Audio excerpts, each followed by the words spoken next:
and welcome to Baking Butterly Love. In this week's video, I'm going to show you how to create this painted stained glass effect on your buttercream cake. So I'm starting off with a chilled buttercream cake, and then I'm going to use these little metal cutters to imprint my design on the outside of the cake so that I don't have to freehand paint all the different little panes of glass, or painted panes of glass. So this is pretty easy. I'm not doing any sort of strict pattern. I just used a bunch of pictures I found online for inspiration. I saw a lot of stuff that was sort of Art Deco and geometric looking, and I decided to base my pattern off that. When you do this, you just have to press very gently with a cutter and then sort of rock the cutter from one side to the other to fit the curve of the cake. You just need to get the designs that you have guidelines for when you paint.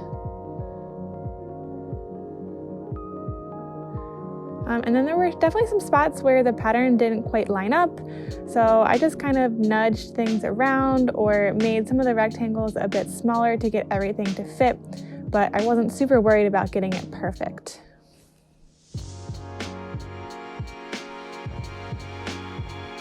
After I got the pattern all laid out, it was time to paint.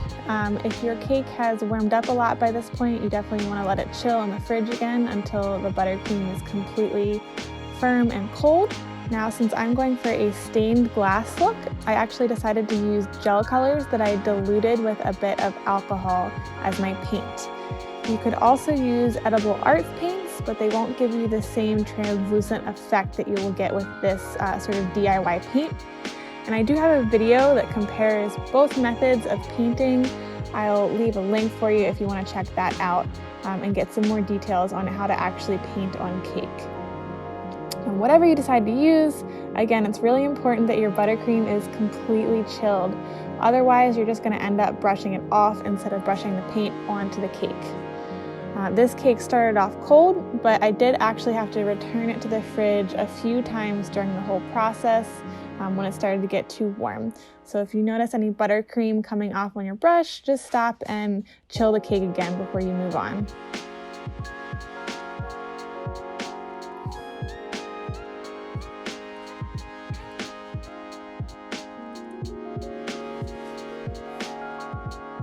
You can also see the other effect of using this sort of DIY gel color paint is that the paint sort of starts to get splotchy as it dries. Now, I've found that the more that you dilute the gel color, the more it tends to separate and create this splotchy effect. So if you want to avoid splotchiness, just dilute your gel food coloring less. You really only need a few drops to get it to where it's going to be a paintable consistency. And then if you do have any spots where you've added a little bit too much liquid, you can easily go through either with a dry paintbrush or a little piece of paper towel and just gently dab off the excess liquid.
you get everything painted, it's time to do your outlining to get it really looking like stained glass.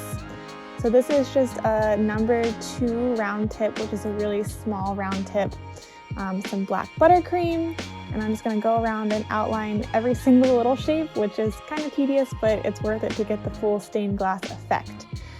If you are curious about piping details like this, I have a video on that as well. I'll link that for you. Sort of just going over tips for piping. If you're a beginner and you don't really know how to fill the piping bag, the way to orient yourself, everything's in that video. The most important thing that you want to know for this sort of technique is that gravity is your friend here. So you notice I work from top to bottom. That way if I sort of dropped any buttercream while I was piping, it wasn't going to mess up anything that I already did. I can just sort of scrape it away.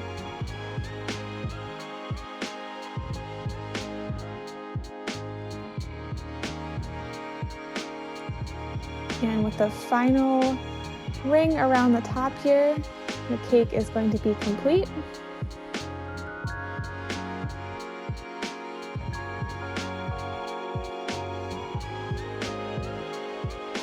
So that's the final look. I really like how it came out.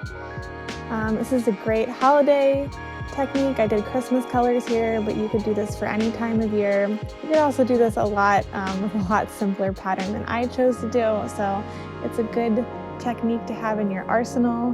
Whether you want to do simple or complex, it's going to be a showstopper. Thank you so much for watching. And if you like this video, please like it with a thumbs up and subscribe to my channel.